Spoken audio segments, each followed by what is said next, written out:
Hi friends, welcome to my YouTube channel. మేమైతే మా అమ్మ వాళ్ళ ఇంటికి అయితే వచ్చాం. మా ఇంటి దగ్గరలో ఉన్న అల్లనేరేడు చెట్టు దగ్గరికి అయితే వెళ్ళాం. అక్కడే దగ్గరలో సపోటా చెట్లు కూడా ఉన్నాయి.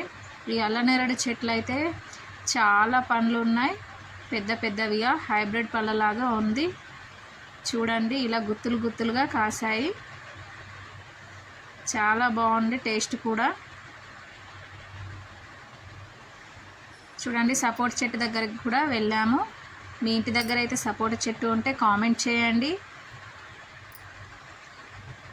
అల్లనేరేడు పళ్ళు తింటే హెల్త్కి చాలా మంచిది, మీరు కూడా తినండి. మా వీడియోస్ మీకు నచ్చినట్లయితే లైక్ చేయండి మరియు షేర్ చేయండి. చూడండి, సపోటా అయితే ఇంత సైజులో అయ్యింది. మాకైతే కొంచెం పెద్ద సైజు 3 దొరికినవి. ఇవే తీసుకొని వెళ్తున్నాం ఇంటికి. Okay, bye friends.